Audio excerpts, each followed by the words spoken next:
गुलाब सिंह की होगी पूरी कोशिश अपनी पत्नी कावेरी को जान से मारने की। पर क्या ईशा के होते हुए गुलाब सिंह अपने इस घिनौने मकसद में कामयाब हो पाएगा?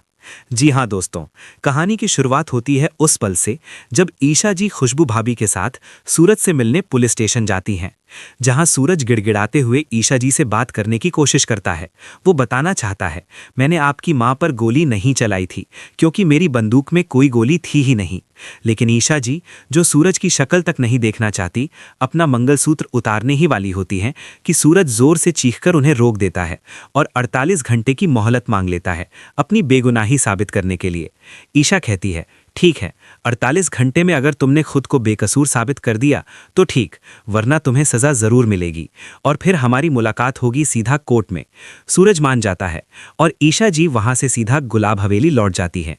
सूरज को मौका मिलता है खुद को निर्दोष साबित करने का। वो अपना भेष बदलकर हादसे की जगह पहुंच जाता है। एक तीखे दिमाग वाले जासूस की तरह हर एक सबूत को बड़ी बारीकी से चेक करता है और तभी सूरज के हाथ लगता है एक ऐसा सबूत जो सीधा इशारा करता है कि असली खिलाड़ी कोई और नहीं बल्कि गुलाब सिंह है। सूरज के होश उड़ जाते हैं। ये कैसे हो सकता है? बाबूजी आप? लेकिन तभी एंट्री होती है गुलाब सिंह की। वो आते ही सूरज पर बंदूक तान देता है। सूरज एक पल के लिए सन्न रह जाता है। दिल में ख्याल आता है, कहीं जो मैं सोच रहा हूं वो सच तो नहीं? क्या बाबूजी ने ही कावेरी जी पर गोली चलाई? लेकिन गुलाब सिंह अपनी चाल चल देता है। वो सूरज को फिर से बातों में फंसा लेता है।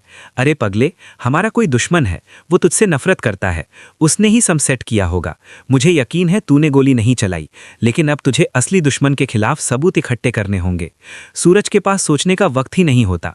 48 घंटे खत्म होने को होते हैं और यही तो गुलाब सिंह चाहता था कि सूरज के हाथ जो भी सबूत लगा है वो उससे छीन ले। वक्त खत्म और अगले दिन कोर्ट में सूरज के खिलाफ सबूतों का ढेर लगा होता है। जज साहब जैसे ही सजा सुनाने वाले होते हैं, तभी ईशा को आरव का फोन आता है। ईशा, मां को होश आ रहा है, वो हिल रही है, जल्दी अस्पताल आ जाओ। ये सुनते ही ईशा कोर्ट से सीधा अस्पताल भाग जाती है। सूरज हैरान रह जाता है, लेकिन गुलाब सिंह समझ जाता है खेल पलटने वाला है। गुलाब सिंह तुरंत अस्पताल पहुंचता है। वहां डॉक्टर कहते हैं, अब उम्मीद है पेशेंट जल्दी होश में आ सकती है। ईशा और आरव खुशी से झूम उठते हैं, पर गुलाब सिंह के पसीने छूट जाते हैं। कावेरी जैसे ही आंखें खोलती हैं, वो ईशा की तरफ देखकर इशारा करती है, सूरज बेकसूर है, सब कुछ गुलाब सिंह ने करवाया। लेकिन गुलाब सिंह का चेहरा देखते ही कावेरी खौफ से कांप उठती है। डॉक्टर सबको बाहर भेज देता है और जाते जाते गुलाब सिंह छुपके से कावेरी का ऑक्सीजन पाइप काट देता है। कावेरी की सांसें अटकने लगती हैं, लेकिन ईशा वक्त पर डॉक्टर को बुला लेती है और कावेरी की जान बच जाती है। उधर कोर्ट में ईशा जज से रिक्वेस्ट करती है, मेरी मां होश में आने वाली है, प्लीज केस को पोस्टपोन कर दीजिए। जज मान जाता है। सूरज को वापस पुलिस स्टेशन ले जाया जाता है, लेकिन गुलाब सिंह फिर चाल चलता है। आरव को बाहर भेज देता है और खुद कावेरी के पास पहुंच जाता है। वो कावेरी का गला दबाने ही वाला होता है कि तभी धमाकेदार एंट्री होती है सूरज की। जी हां दोस्तों, सूरज हवालात से भाग चुका था। उसे अंदाजा हो गया था कि असली गुनहगार कावेरी को खत्म करने की कोशिश करेगा, इसलिए वो सीधा अस्पताल पहुंच गया। सूरज देख लेता है गुलाब सिंह का असली चेहरा।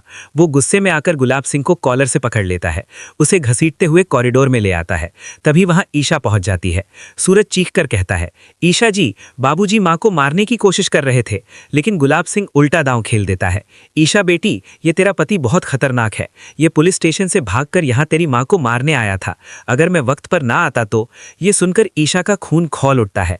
सूरज गुस्से में गुलाब सिंह पर हाथ उठा देता है। ईशा को और भी गुस्सा आ जाता है। वो सूरज पर यकीन नहीं करती और उसे वहां से चले जाने को कह देती है। तभी पुलिस आ जाती है, सूरज को गिरफ्तार करके वापस ले जाती है। अब सवाल ये है दोस्तों, क्या सूरज अपने बेगुनाही साबित कर पाएगा? क्या गुलाब सिंह अपने पापों की सजा पाएगा? क्या ईशा के सामने पूरा सच आएगा? अगर आप भी चाहते हो कि ईशा जी सूरज का साथ दें तो कमेंट करो। ईशा को सूरज पर यकीन करना चाहिए। और हाँ दोस्तों, वीडियो को लाइक करो, चैनल को सब्सक्राइब करो, वरना कहानी का असली ट्विस्ट मिस हो जाएगा।